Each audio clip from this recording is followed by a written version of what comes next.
ฮักได้ยังฮักก็เนาะ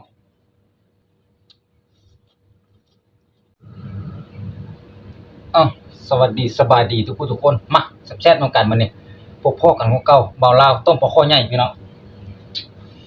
เอาหม้อมาเลยพี่น้องเอามาขออนุญาตบัดคำเด้อเอาหม้อขึ้นมานำต้มปลาข้อใหญ่มาแซ่บๆน้องกันเด้อโอ้จะฮักได้ยังฮักก็เนาะข้อใหญ่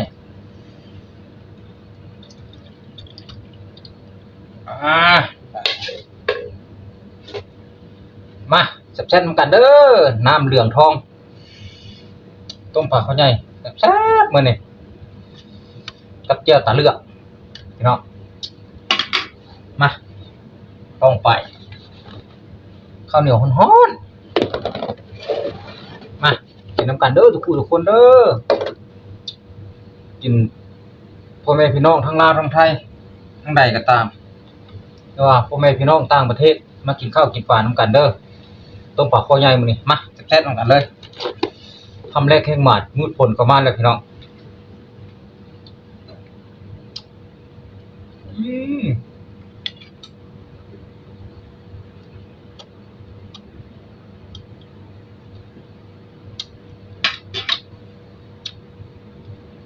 เนื้อมันเลย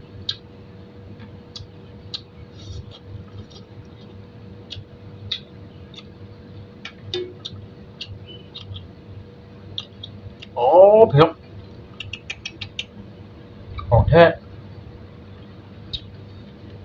โอ้ฮ้อนฮ้อน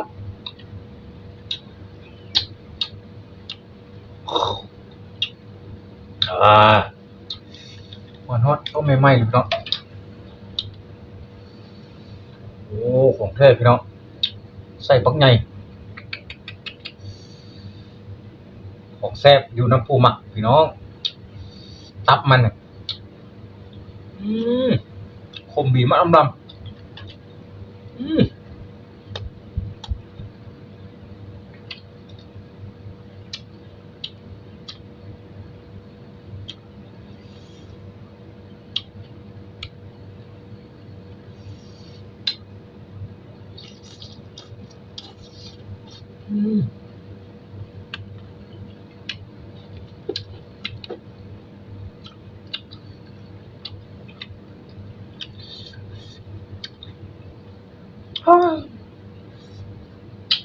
ข้าวเหนียวคำใหญ่ๆ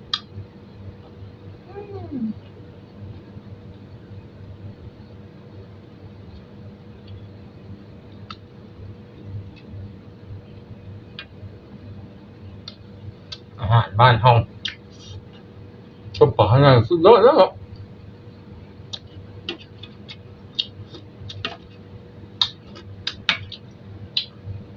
สดน้ำร้อนๆซะบ้า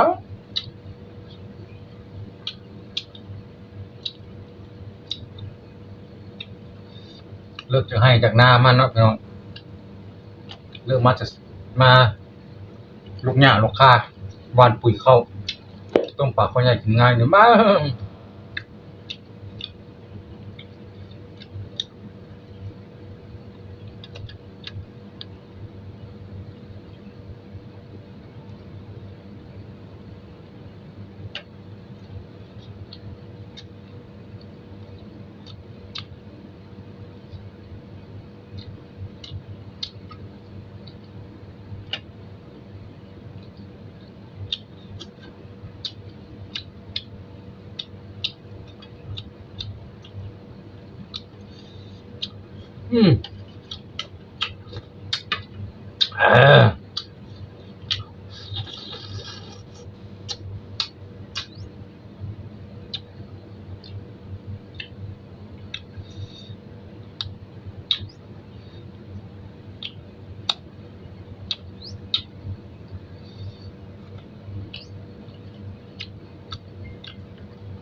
โอ้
ใส่เบ็ดมาพี่น้อง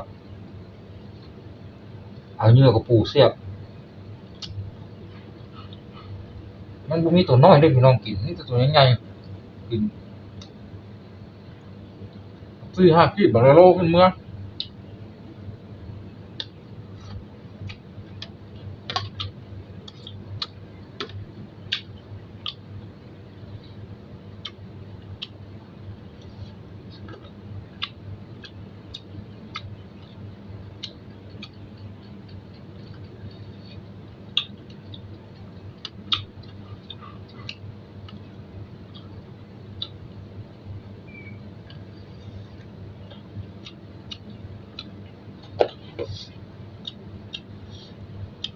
มาเด้อตัวปลาเขาใหญ่เด้อคนเด้อ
ส่วนน้ำเป้าสุดยอดเอาหมอนี่กะมาฝากพี่ฝากน้องแซ่บๆหอมปังหอมคอสำนี้ก่อนเนาะพี่น้องคลิปหน้ามาเจอกับเบาเล่าพาแซ่บใหม่ว่าจะมีอย่างมาฝากมาต้อน